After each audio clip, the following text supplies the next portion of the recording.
नमस्कार मु संतोष महांती अभुला अतीतर कार्यक्रम को आपण मानक स्वागत करुच्ची। वर्तमान टीवी यही कार्यक्रम आम आसी पहुँचीचु दधिमाछ गाड़िया एठारे मानस पट्टनायक जी ए मंदिर प्रतिष्ठाता तांको सहित आलोचना करवा एवं 1996 मसीह जो नवकलवर है से जगन्नाथ दारू यही ही जाइथिला। आसतु ए विषय समस्त विषय बुझा एवं ताकर निजर लोक मैंने से विषय कौन कहते से विषय जाना।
आज आम आसी पहुँचीचु दारू क्षेत्र दधिमाछ गाड़िया जो आम सहित अच्छा यही दारू क्षेत्र प्रतिष्ठाता श्रीजुक्त मानस पट्टनायक महोदय।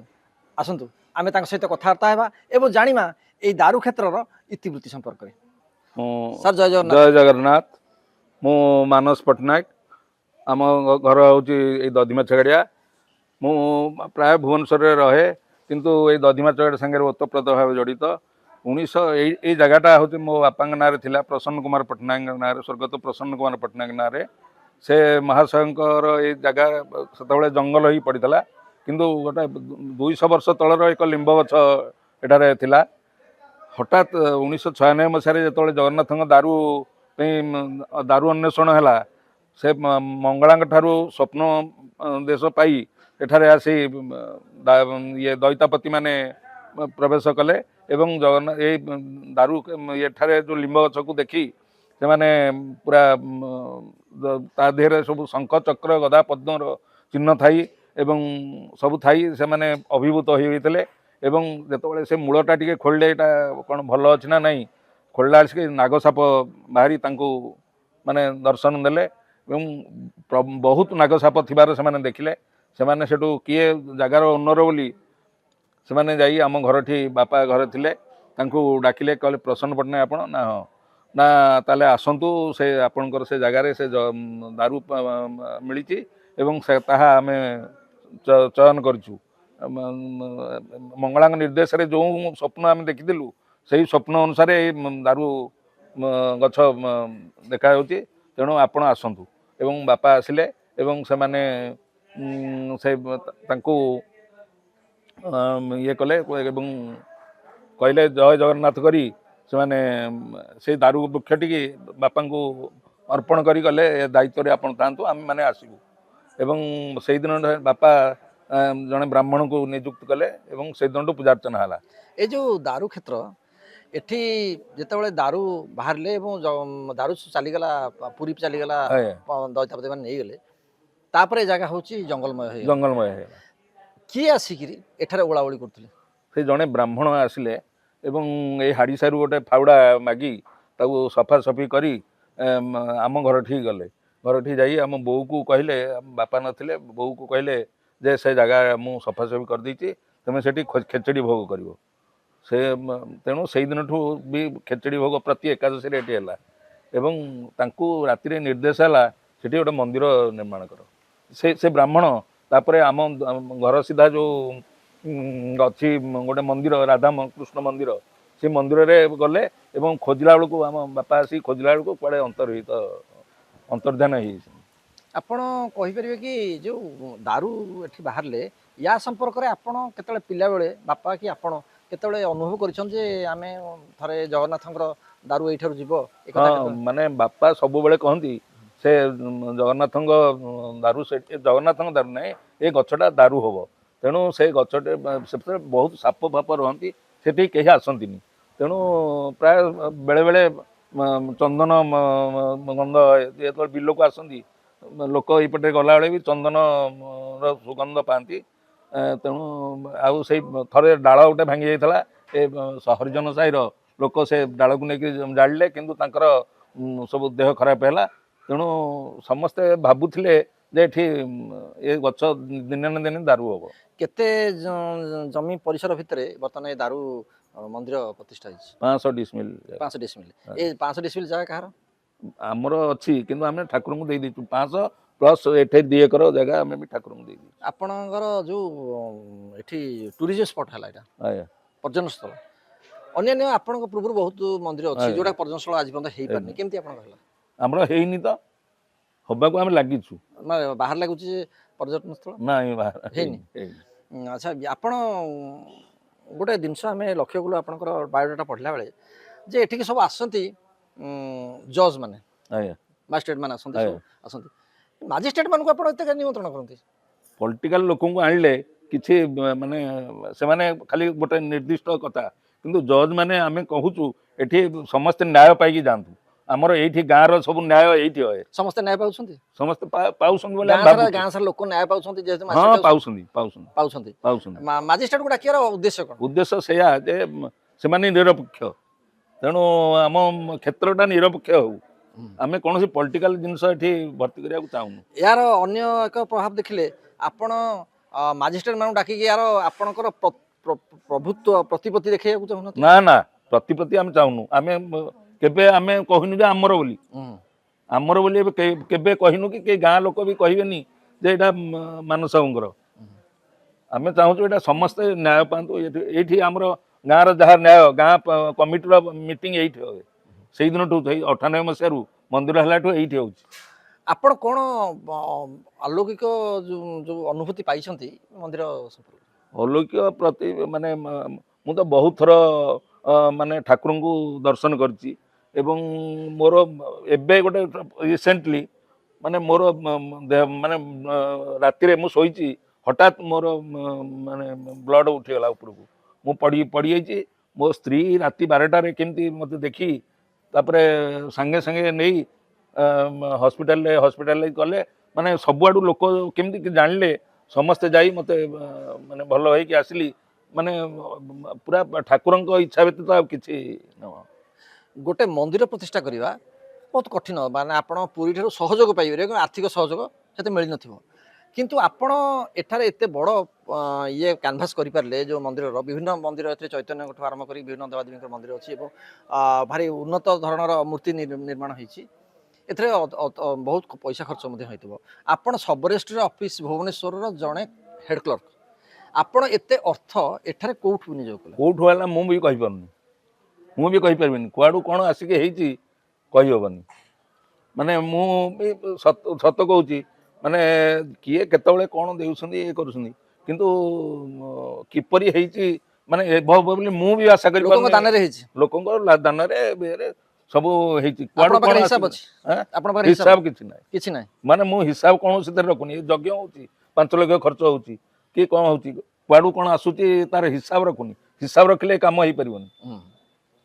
ନାଇଁ, ଆପଣଙ୍କ ଯୋଉ ଅଛନ୍ତି ଶ୍ରମିକ ମାନେ କାମ କରୁଛନ୍ତି ସେମାନେ ତ ପୁଣି ଆର୍ଥିକ ଆର୍ଥିକ ସମସ୍ତେ ନେଉଛନ୍ତି, ତେଣୁକରି ସେମାନଙ୍କୁ ଯେତେବେଳେ ଆପଣ ପାରିଶ୍ରମିକ ଦେଉଛନ୍ତି ଏ ଅର୍ଥ କୋଉଠୁ ଆଦାୟ କରୁଛନ୍ତି? କୋଉଠୁ କ'ଣ ଆସୁଛି ମୁଁ କହିପାରିନି ବା। ମନ୍ଦିର ସୁରକ୍ଷା, ମନ୍ଦିରର ସୁରକ୍ଷା ଶୁଣନ୍ତୁ, ମାନେ ଏ ବର୍ଷ ଯଜ୍ଞ ହବନି ବୋଲି ଥିଲା, କିନ୍ତୁ ମୋ ପୁଅ ଆମେରିକାରୁ ଆସିଲା, ସେ ତାର ଖର୍ଚ୍ଚ କଲା, ତେଣୁ ବିଦେଶୀ ଅର୍ଥ ଏଥିରେ ବିନିଯୋଗ ହେଉଛି। ହଁ ଆପଣ କ'ଣ ଉଦ୍ଦେଶ୍ୟ ରଖିଛନ୍ତି ଏ ମନ୍ଦିର ନିର୍ମାଣ କରିକି ଏବଂ ଏଠାରେ ଦାରୁ ଗୋଟେ ଜଗନ୍ନାଥଙ୍କ ଦାରୁ ପ୍ରତିଷ୍ଠା କରିକି, ଦାରୁ ଗଲା ପରେ ଏଠାରେ ଯେଉଁ ମନ୍ଦିରରେ ଜଗନ୍ନାଥଙ୍କ ପୂଜା ହେଉଛି, 3 ଠାକୁରଙ୍କ ପୂଜା ହେଉଛି, ଆପଣ ଉଦ୍ଦେଶ୍ୟ କ'ଣ ରଖିଛନ୍ତି? ଉଦ୍ଦେଶ୍ୟ କିଛି ନାହିଁ, ଠାକୁରଙ୍କ ନିର୍ଦ୍ଦେଶରେ ହେଇଛି। ମୋ ବୋଉକୁ ସ୍ୱପ୍ନାଦେଶ ହେଲା ହେଉଛି, କିନ୍ତୁ ସେଇ କାମ କୌଣସି କାମ ବାକି ରହୁନି। ମାନେ ପୁରା ହଉଛି ସବୁ ଆପଣଙ୍କ ଟ୍ରଷ୍ଟ ଅଛି? ଟ୍ରଷ୍ଟ କରିବୁ ପୁରା ଏବେ କରୁଛୁ। ବର୍ତ୍ତମାନ କେମିତି ତତ୍ତ୍ୱାବଧାନ ନେଉଛନ୍ତି? ଆପଣଙ୍କ ଉପରେ ସବୁ ଯାକ ପଡ଼ିଯାଉଥିବ। ନା ପଢୁଛି, ସେ ମୋ ଭାଇ ସବୁ ବୁଝୁଛି, ମୁଁ ତ ଭୁବନେଶ୍ୱରରେ ରହୁଛି, ଭାଇ ସବୁ ବୁଝୁଛି ଏବଂ ସମସ୍ତେ ସହଯୋଗ କରୁଛନ୍ତି, ଗ୍ରାମବାସୀ ପୁରା ସହଯୋଗ କରୁଛନ୍ତି ସବୁ କାମରେ। ଗ୍ରାମବାସୀଙ୍କ ସହଯୋଗରେ ସମୁଦାୟ ହଁ। ହେଉଛି। ଆପଣଙ୍କର ଯୋଉ ଆଉ ଏଇ ଯୋଉ ଜମି ଯାଇଛୁ ସେଥିରେ ଧାନ ଚାଉଳ ଆସୁଛି ହଉଛି। ନାଇଁ ଆପଣଙ୍କର ଯୋଉ ଦୈନନ୍ଦିନ କାର୍ଯ୍ୟ ଅଛି ହଁ ଠାକୁରଙ୍କର ପ୍ରତିଦିନ ଯେହେତୁ ହଁ ଜଗନ୍ନାଥ ମନ୍ଦିର ଏଠି ଦୈନନ୍ଦିନ କାର୍ଯ୍ୟ ଏବଂ ଶଙ୍କୁଡ଼ି ଭୋଗ ହଁ ଏସବୁ ଜିନିଷ ପ୍ରତିଦିନ ହେଉଥିବ ଏବଂ ବିଭିନ୍ନ ଭକ୍ତମାନେ ଆସୁଥିବେ ଏଠି ପ୍ରସାଦ ସେବନ କରୁଥିବେ। ୟାର ଯୋଉ ସିଡ୍ୟୁଲଟା ଏଇଟା କେମିତି ଆପଣ? ସେମିତି କହି ହଉନି କୁଆଡୁ କଣ ଆସିକି ହଉଛି, କିନ୍ତୁ ତାର ହିସାବ ନାହିଁ। ହିସାବ ନାହିଁ? ନା ନା ହିସାବ ନାହିଁ। ହିସାବ ରଖିଲେ ମୁଁ ଭାବୁଛି ହିସାବ ରଖିଲେ କାମ ହବନି। ଆପଣ ବିନା ହିସାବରେ ଏଠି ଚାଲିଛି କାମ? ହଁ।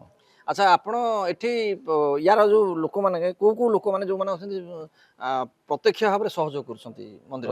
ସମସ୍ତେ ପ୍ରାୟ ଗ୍ରାମରେ ସମସ୍ତେ, ଆମ ସାନ ଭାଇ ତ ପୁରା ରହିଛି, ଆଉ ଗ୍ରାମର ସମସ୍ତେ ପ୍ରାୟ ସହଯୋଗ କରୁଛନ୍ତି।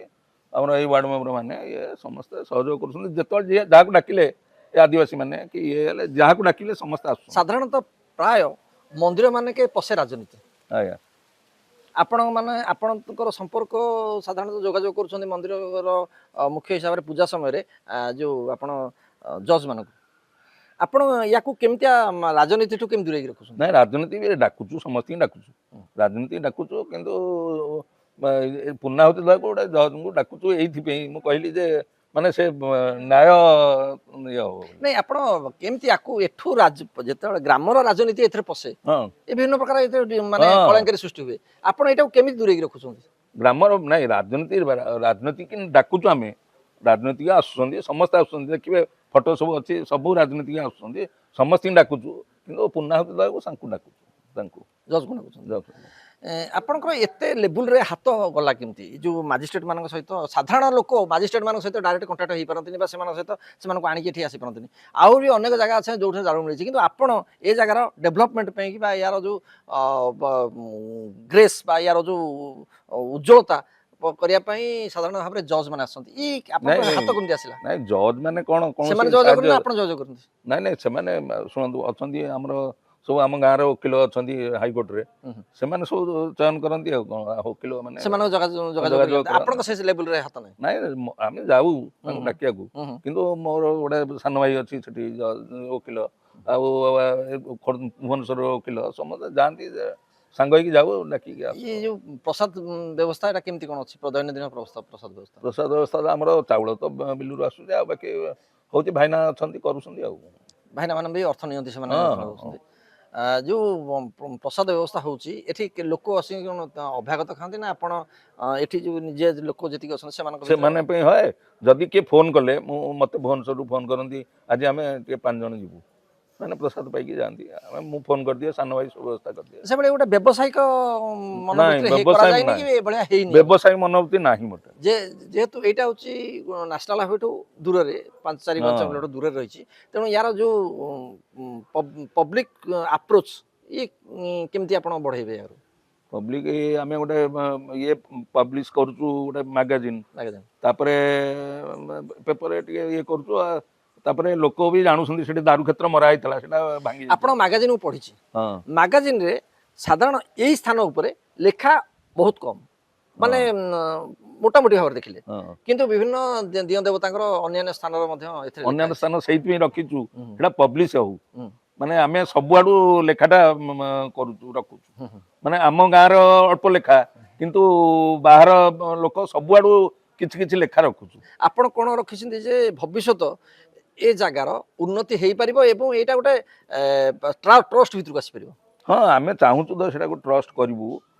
ସେଟା ବର୍ତ୍ତମାନ ଟ୍ରଷ୍ଟ କଲେ କିଛି ନାହିଁ, ଯେ ସମସ୍ତଙ୍କର ଗୋଟେ କର୍ତ୍ତୃତ୍ୱ ରହିବ, ତେଣୁ ଆମେ ଚଲେଇଛୁ ଏନେ, ତାପରେ ଗୋଟେ ଟ୍ରଷ୍ଟ ଏବେ କରିବୁ ଏବଂ ସମସ୍ତଙ୍କୁ ରଖିବୁ, ସବୁ ସାଧାରଣ ଲୋକଙ୍କୁ ରଖିବୁ। ଏହା ଆମର ଯେଉଁ ଆଜି ଯେଉଁ ହେଉଛି ରଥଯାତ୍ରା ବା ଯେଉଁ ଦାରୁ ଠାକୁରଙ୍କର ଯେଉଁ ରଥ ବିଜେ ହେବେ, ଆପଣ ଆଜିର କ'ଣ କାର୍ଯ୍ୟକ୍ରମ ରଖିଛନ୍ତି? ଆଜି ବର୍ତ୍ତମାନ ତ ରଥ ପ୍ରତିଷ୍ଠା ହେଲା, ଆଉ ତାପରେ ପହଣ୍ଡି ହେବେ, ପହଣ୍ଡି ହେଇକିରି ଠାକୁର ଯିବେ ରଥରେ ଭିଡ଼େଇକି, ଆରପଟେ ସେପଟେ ମହାବୀର ମନ୍ଦିର ଏଠି ହେଇଛି, ଗୁଣ୍ଡିଚା ମନ୍ଦିର, ସେଠି ରହିବେ, ତାପରେ 9 ଦିନ ସେଠି ରହିକିରି ଆସିବେ। ଆଉ ଏଇ ଯେଉଁ ଆଜିର ଯେଉଁ ଖର୍ଚ୍ଚ ବାର୍ଚ୍ଚ ଯେଉଁ ହେଉଛି ଲୋକମାନଙ୍କର ସହଯୋଗ କେମିତି ଅଛି ଏଠି ମାନେ ଏଠୁ ଆପଣଙ୍କର ଗୋଟେ ଟ୍ରଷ୍ଟ କରିକି ଆପଣ ଗୋଟେ ପଇସା କଲେକ୍ସନ କରୁଛନ୍ତି ନା ନାଇଁ ଏଇଟା ବିଦେଶୀ ଖର୍ଚ୍ଚ ପଇସା ନାଇଁ ନାଇଁ ବିଦେଶ କିଛି ନାହିଁ ସବୁ ପଇସା ଖର୍ଚ୍ଚ ଆମେ କରୁଛୁ କେହି ଦଉନାହାନ୍ତି କିଛି ଦଉନାହାନ୍ତି ଆପଣ ନିଜେ ଖର୍ଚ୍ଚ କରୁଛନ୍ତି ଖର୍ଚ୍ଚ କରୁ ଆପଣ ଅର୍ଥ କଲେକ୍ସନ କରୁଛନ୍ତି କୋଉଠୁ ଖର୍ଚ୍ଚ ମୋ ପେନସନ ପଇସା ଆମ ଜମିରୁ ପଇସା ଆସୁଛି ମାନେ ସମ୍ପୂର୍ଣ୍ଣ ଭାବରେ ଆପଣ ନିଜକୁ ଉତ୍ସର୍ଗ କରିଦେଇଛନ୍ତି ଠାକୁରଙ୍କ ହୁଁ ଆପଣଙ୍କ ପରିବାରର କେମିତି ସହଯୋଗ ରହିଛି ପରିବାରର ସମସ୍ତେ ମୋତେ ସହଯୋଗ କରୁଛନ୍ତି ମାନେ ପୁଅ ଆମେରିକାରୁ ଆସୁଛି ଯଜ୍ଞକୁ ଆଉ ସିଏ ବି ସେଠି ଗୋଟେ ଜଗନ୍ନାଥ ମନ୍ଦିର କରିବାକୁ ଚେଷ୍ଟା କରୁଛି ସେଠି ସବୁ ଓଡ଼ିଆଙ୍କୁ ଏକାଠି କରି ସେଠି ସେ ଚଲେଇଛି ସମସ୍ତେ ଆମେ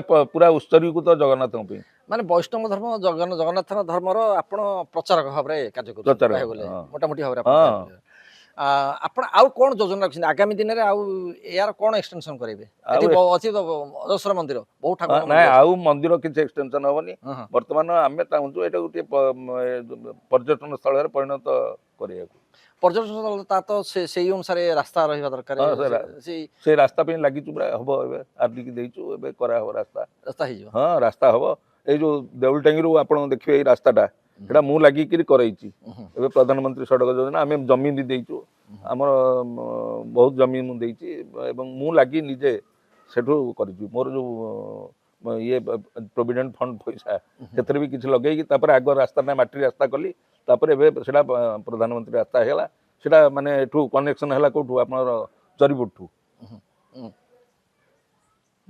ଏ ଯାଏଁ ହେଇଛି ଆପଣ ଏଇ ଦାରୁ କ୍ଷେତ୍ର ବାଦ ଆପଣଙ୍କର ଅନ୍ୟାନ୍ୟ କୋଉ ମନ୍ଦିର ପ୍ରତି କ'ଣ ଅନ୍ୟାନ୍ୟ ମନ୍ଦିର ମାନେ ଆମ ଗାଁ ଆମର ତ ଶ୍ରୀ ରାଧାମାନଙ୍କ ମନ୍ଦିର ଅଛି 1848 ମସିହାର ସେ ବି ତାର ମୁଁ ମ୍ୟାନେଜିଂ ଟ୍ରଷ୍ଟି ତାଙ୍କର ଜମିବାଡ଼ି ଅଛି ସେ ଜମିବାଡ଼ି ସବୁ ପ୍ରଜା ନେଇଛନ୍ତି ସେଥିପାଇଁ ମୁଁ ଲାଗିଛି ତାପରେ ଭୁବନେଶ୍ୱରରେ ବି ମୁଁ ଗୋଟେ ଜଗନ୍ନାଥ ମନ୍ଦିର ପ୍ରତିଷ୍ଠାରେ ସାହାଯ୍ୟ କରିଛି କରାହେଇଛି ତାର ବି ପ୍ରେସିଡେଣ୍ଟ ଅଛି ବାକି ଆଉ ଆମ ଭୀମେଶ୍ୱର ମନ୍ଦିର ଅଛି ବହୁ କାଳର ସେଥିର ବି ପ୍ରେସିଡେଣ୍ଟ ଅଛି ସେଠି ବି ମୁଁ ପୁରା ଉତ୍ସର୍ଗୀକୃତ ଠାକୁରଙ୍କ ପାଇଁ ଆମେ ବିଶ୍ୱସୂତ୍ରରୁ ଜାଣିଛୁ ଯେଉଁମାନେ ମନ୍ଦିର କରନ୍ତି ସେମାନେ ବ୍ୟବସାୟ କରନ୍ତି ସତ ନା ମିଛ ଏଠି କିଛି ବ୍ୟବସାୟ ନାହିଁ ଆପଣ ମତେ ଖାଲି କୁହନ୍ତୁ ଯେଉଁମାନେ ମନ୍ଦିର କରନ୍ତି ସେମାନେ ବ୍ୟବସାୟ ମନୋବୃତ୍ତିରେ କରନ୍ତି ବ୍ୟବସାୟ ମନୋବୃତ୍ତି ମୋଟେ ନାହିଁ କାରଣ ଥିଲେ ଆମେ ଯିଏ ଆସୁଛନ୍ତି ପ୍ରସାଦ ପାଇବାକୁ ଆମେ ତାଙ୍କୁ ନା କେହି ପଇସା ଦେଲେ ବି ଆମେ ମନା କରୁ ନାଇଁ ଅନ୍ୟାନ୍ୟ ମନ୍ଦିର ମାନଙ୍କରେ ହଉଛି ସେ ପ୍ରସାଦ ବିକ୍ରି ଏଠି କୌଣସି ପ୍ରକାର ଆମେ ସେଇଟା ପ୍ରଶ୍ରୟ ଦଉନୁ ଆପଣ ପ୍ରସାଦ ଦଉନାହାନ୍ତି ଏଠି ଲୋକ ପ୍ରସାଦ ଆସିଲେ ସେମିତି ପାଇକି ଯିବୁ ମାଗଣା ଲୋକ ଖାଲି ଫୋନ କରିଦେଲେ ଏତେ ଜଣ ଯିବୁ ଯେ ଆପଣଙ୍କର ଆଗାମୀ ଦିନରେ ଏଠାର ଉନ୍ନତି କରିବା ପାଇଁ କ'ଣ ରଖିଛନ୍ତି ଆପଣଙ୍କ ପଞ୍ଚାୟତ ଆପଣଙ୍କ ପରେ ଏଠି କିଏ ୟାର ଦାୟିତ୍ୱ ନେବ କିଏ ଉନ୍ନତି କରିବ ସେ ମୋ ପୁଅ ଦାୟିତ୍ୱ ନେବ କାରଣ ସିଏ ପୁରା ଉତ୍ସର୍ଗୀକୃତ ଆଉ ୟାର ବର୍ତ୍ତମାନ ଆମେ ଖାଲି ବର୍ତ୍ତମାନ ପରିଷ୍କାର ପରିଚ୍ଛନ୍ନ ଏବଂ ପାଚିରିଟି କରିବା ଆମର ଇଏ ଅଛି ଏଇଟା ପରିଷ୍କାର ପରିଚ୍ଛନ୍ନ ଟିକେ ରହୁନି ସେଇଟା କେମିତି କରିବୁ ସେଇଟା ୟା ପରେ ସେଇଟା ହବ କାରଣ ସେଠି ଗୋଟେ ଘର ହେଲା ହବିଶାଳୀ ଗୋଟେ ନୂଆ ଘର ଏବେ ହେଇଛି ସେଥିରେ ହବିଶାଳୀ ମାନେ ରହୁଛନ୍ତି କିନ୍ତୁ ରାତିରେ ରହିବା ପାଇଁ ତାଙ୍କ ପାଇଁ ଭଲ ଘର ନଥିଲା ସେ ଘରଟା ହେଇଛି ସେମାନେ କାର୍ତ୍ତିକ ମାସ ଯାକ ରହିବେ ଯେମିତି ଆମର ପୁରୀରେ ହଉଛି ଆମେ ସିଏ ସେଠି ଏତେ ଲୋକ ରହୁଛନ୍ତି ଆମର ସେଇ 8-10 ଜଣ କି 20 ଜଣ ରହିବେ ତାଙ୍କୁ ବି ମୁଁ ନେଇକିରି ପୁରୀ ବୁଲେଇକିରି ଆଣୁଛି ହବିଷ ମାସରେ କାର୍ତ୍ତିକ ମାସରେ ନେଇକି ତାଙ୍କୁ ବୁଲେଇକି ଆଣୁଛି ଗୋଟେ ବସ୍ କରି ତାଙ୍କୁ ନେଇକି ବୁଲେଇକି ଆଣୁଛି ସେମାନେ ଯାଇକି ବୁଲିକିରି ଆସୁଛନ୍ତି ଦର୍ଶନ କରି ଜଗନ୍ନାଥଙ୍କର ଆପଣ ଚାକିରି ଜୀବନର ଅଧିକାଂଶ ଅର୍ଥ ଏଇ ମନ୍ଦିର କରୁଛି ତାପରେ ଜମିରୁ ଯାହା ଧାନ ଆସୁଛି ସେ ଆମର ବିକ୍ରି ହଉଛି ସୋସାଇଟିରେ ସବୁ ମୋ ପରିବାରର ଲୋକଙ୍କ ନାଁରେ ଆସୁଛି ପଇସା ସେମାନେ ସମସ୍ତେ କାଢ଼ିକି ଦେଇ ଦେଉଛନ୍ତି ଏଇ ସବୁ ଖର୍ଚ୍ଚ ପାଇଁ ମନେ ହେଇଠି ହେଲା ରଥଟିଏ ବର୍ଷ ନୂଆ ରଥ କରାହେଲା ମୋ ସ୍ତ୍ରୀ ସବୁ ଦେଇଦେଲା ପଇସା ଏମିତି କରିକିରି ଆମେ ଖର୍ଚ୍ଚ କରିକି କରୁଛୁ ଆଉ କ'ଣ ଘର 5 ମହଲା ବିଲ୍ଡିଂ ବାଡ଼ି ନା ନା ଆମର ଦେଖିବେନି ଆପଣଙ୍କ ଘର ନାଇଁ ଆପଣ